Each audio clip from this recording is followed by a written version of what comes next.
Hello guys! Welcome back to my YouTube channel, and today ipapakita ko po sa inyo ang aking sinasakyan. Ayan po! Nakasakay po ako sa kalabaw ngayon at papunta akong ilog para paliguan sila. So tara guys, samahan niyo ako. Ayan o, dalawa po sila. Ayan po yung isa, hila-hila ko. Ito po yung tali. So tara guys, sobrang mainit. Medyo matagal-tagal na din po akong hindi nakasakay ng kalabaw, pero eto naman okay pa, hindi naman so far. Saglit. Hey, an an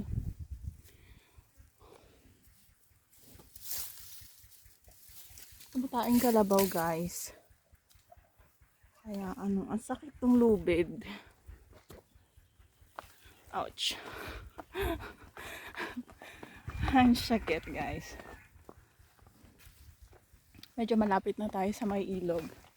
So, sobrang init kasi, so kailangan maligo ng mga kalabaw para maging fresh ang kanilang feeling.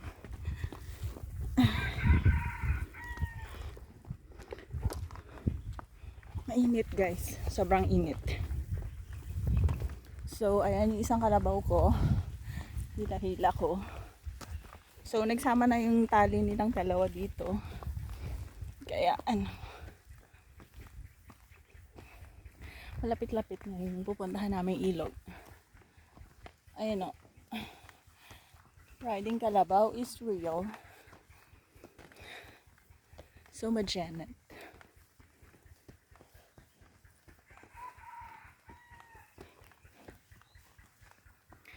Malapit na guys. And then mamaya paliguan ko sila for I think 30 minutes. And then sabi ng nanay ko, ako nagsuggest sa nanay ko na paliguan yung kalabaw. So sabi niya, mainit din daw sa ilog. Mas maganda na lang daw sa lilim. So sabi niya, balik ko na lang daw later. Kasi usually po iniiwan namin yung mga kalabaw sa ilog. Pero mainit po kasi, kaya it's better na lang sa lilim sila. So ayan na po, malapit na. Tatanaw ko na ang ilog. Ay, may kalabaw guys. So hindi pwede doon sa way na may kalabaw kasi baka mag-away sila. So dito kami sa malayo. Baka mamaya mag-away yung kalabaw namin. Lalaki pa naman.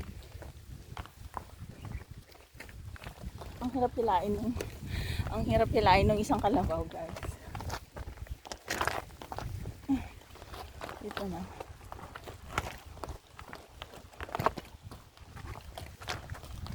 It's been 7 years guys since hindi ako nakasakay ng kalabaw. So ngayon lang.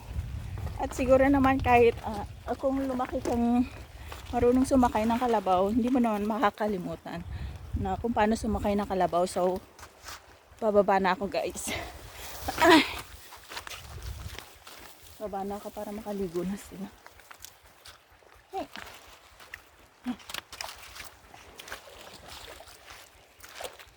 Saglit na.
Ayaw maligo nung kalabaw ko guys. So, mamaya alis na kami.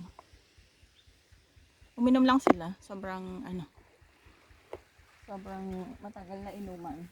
Sobrang nauhaw sila. So, paalis na kami mamaya. Kasi sobrang majanet guys.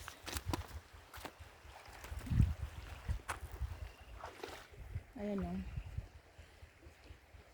Kung napapansin nyo, hindi ako nag-aano sa tubig. Kasi natatakot ako sa linta guys. So, hanggang lang ako sa mga bato. Sobrang takot ako sa linta. So, since ayaw nung mga kalabaw ko nung maligo, alis na kami guys. Kukunin ko na silang dalawa. Saglit lang.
An.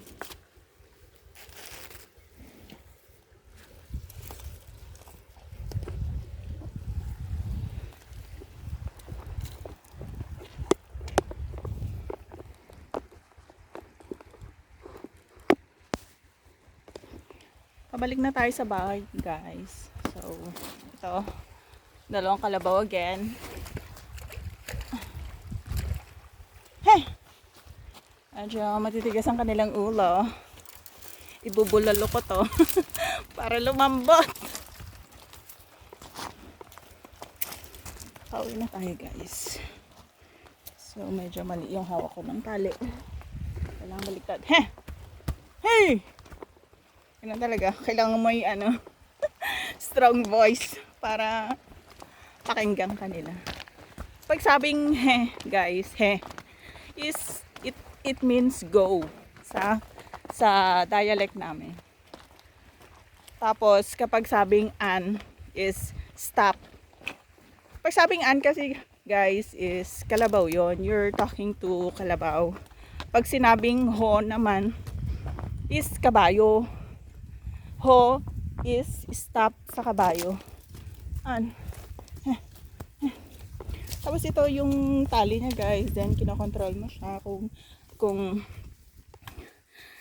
saang way kayo pupunta. So sana nagbaon ako ng tubig, no. Medyo ningal ako guys. Ay, Saba Janet. Ayaw nila maligo. Mga 5 minutes makakarating na tayo sa bahay. So yung way na malapit po sa amin medyo pataas po yon. So kailangan buckle up. Janet. Ayan po oh. Yung mga bukirin na natapos na pong na-harvest. So medyo matigas ang ulo nitong isang kalabaw sa likod. Ayan oh, ang tagal niyang maglakad guys.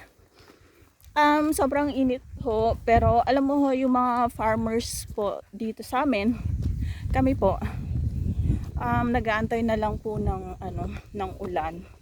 Then, para ready na pong magtanim na naman ng mga mais.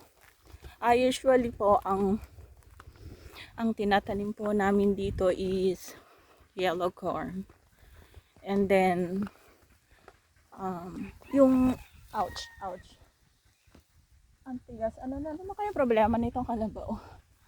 Ang hirap na hilain guys, not unless tatae na naman siya. Tatae siya guys.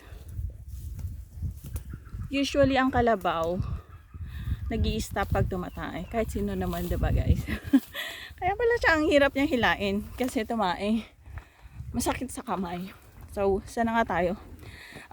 Usually ang tinatanim namin dito is yellow corn, and then yung white corn guys na pang yung malagkit guys na yung panglaga, and then yung white din na yung pangbigas po namin. Yun po yung tinatanim namin dito. Ang isa pa pong tinatanim namin dito is yung mga gulay, yung mga buto-buto, yung munggo, or yung sitaw na beans, ganun. So, ayun. Binanggugulay din po namin. Ganyan. Tapos, malapit-lapit na po ako sa bahay. Ayan na po. Sobrang init. Sobrang init. Nakakauhaw ang init dito, guys. So, ayan po, oh. Asakay ako sa kalabaw. Saang daan kaya ito?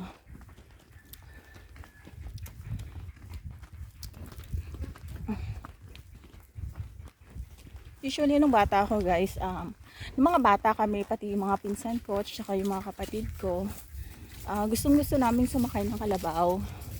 Usually uso kasi sa amin dati yung nag-aararo pa. After ng harvest, inaararo yung lupa para yung mga damo. Makain pa yung kalabaw ko. Ay, tapos yun, syempre kapag nag-aararo, may time kasi na pinapaliguan yung kalabaw, lalo na pag ganitong sobrang init. Kailangan mapaliguan yung kalabaw para ma-release yung pagod nila. Ay, kumakain na yung mga kalabaw ko guys. Kaya tumatambay kami dito. Natututong na ako sa init. Makain sila. Tapos ako natututong.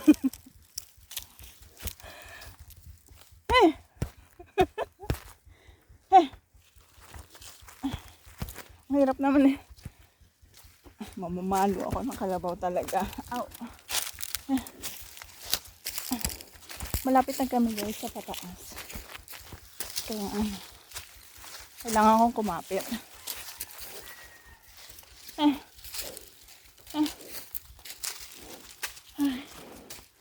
Pataas po yun guys. Pataas yung daan namin. So kailangan umurong sa harap para iwas hulog. At kailangan kumapit. Paano kaya ako kakapit? Hey! Pataas guys. Wala akong kapitan. Ay! Ay! An. Ay!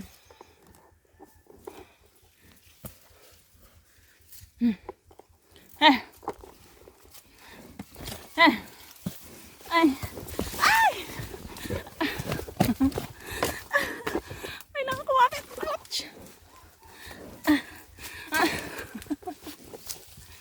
Kailangan kumapit. Kapit lang guys.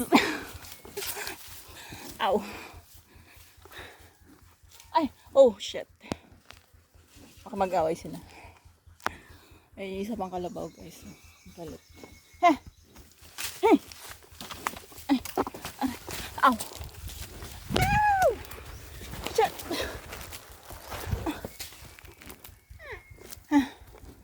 Mamaya. Ay! Gaaway sila.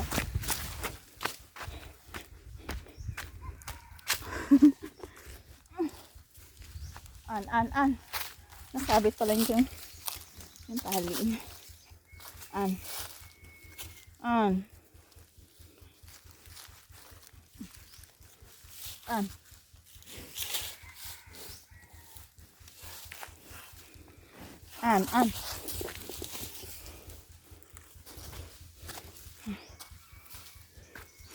Hey.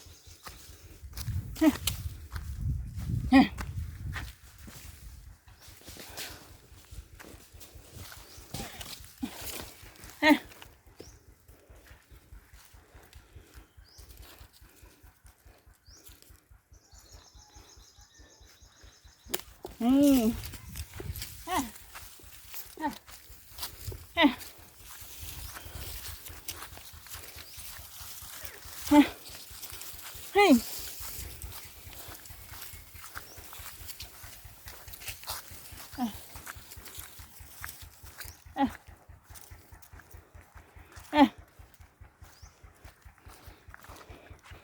Dito na kami sa bahay guys. Tatali ko na sila dito sa may lilim. Kasi ang kalabaw guys, super sensitive sa init. Once na nakaligtaan mo sila sa init, mamamatay sila guys. So, dito po ang talian namin ng kalabaw. So, sa may lilim. Saglit lang guys. Tatali ko sila.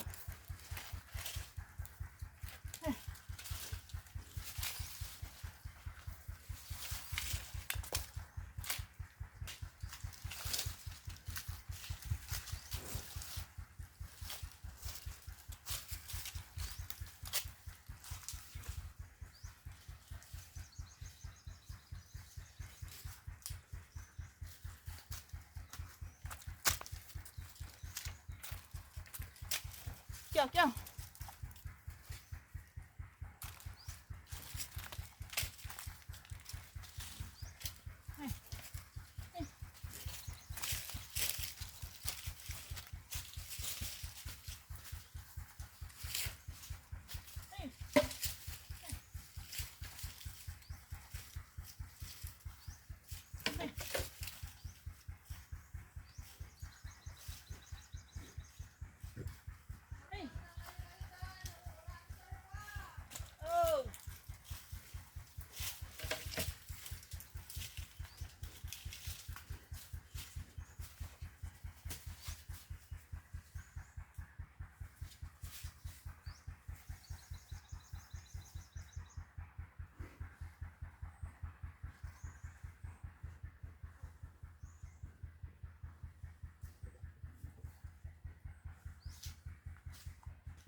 So, that's it guys.